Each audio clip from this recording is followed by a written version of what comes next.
हिरगाव येथील अवैध व्यवसाय मोठ्या प्रमाणावर सुरू असून तरुण पिढी विद्यार्थी हे विविध व्यसनांना बळी पडत आहेत। तर यामुळे अनेकांच्या संसाराची राख रांगोळी होत आहे। गावात अवैध दारू विक्री होत असल्याने अल्पवयीन मुले, विद्यार्थी व युवा वर्ग व्यसनाधीन होत आहेत।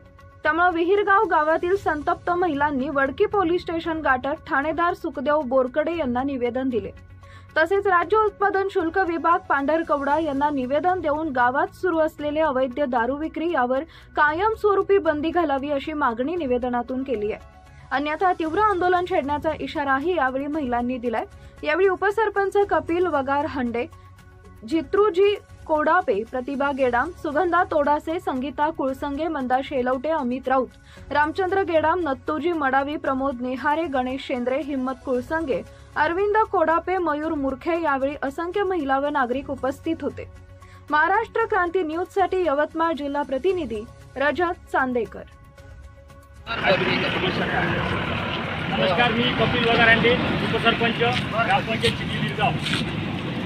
माझ्या गावामध्ये सर्रास अवैध दारू विक्री चालू आहे।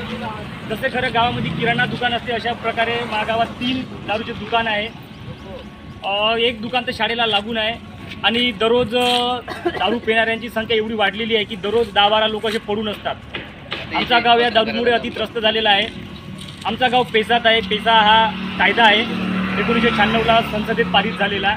त्या कायद्यानुसार आम्ही ग्रामसभेचा ठराव घेतला आणि दारूबंदी असं ठरावात पूर्णपणे ठराव सर्वांमध्ये मंजूर केला आणि त्या ठरावाअंतर्गत आज आम्ही पोलीस स्टेशनला दारूबंदीचे एक निवेदन दिलं की आमच्या गावची दारू या नाही अशी तर कायद्याअंतर्गत कायद्याचा अनुसरून कायदा आणि सुव्यवस्था याचं पालन व्हावं आणि कायद्याची अवहेलना होऊ नये पेसा कायद्याची, या उद्देशानं आम्ही आज इथं पोलीस स्टेशनला निवेदन दिलं। कमीत कमी आमच्या या पेसा कायद्याची तरी लाज राखावी बा प्रशासनाने, अशी आमची आणि माझी गावकऱ्याच्या वतीनं या शासनाला आणि प्रशासनाला नम्र निवेदन आणि विनंती आहे। अशाच नवनवीन बातम्या पाहण्यासाठी आमच्या महाराष्ट्र क्रांती न्यूज या YouTube चॅनलला लाईक करा, सबस्क्राईब करा आणि बेल आयकॉनला प्रेस करा।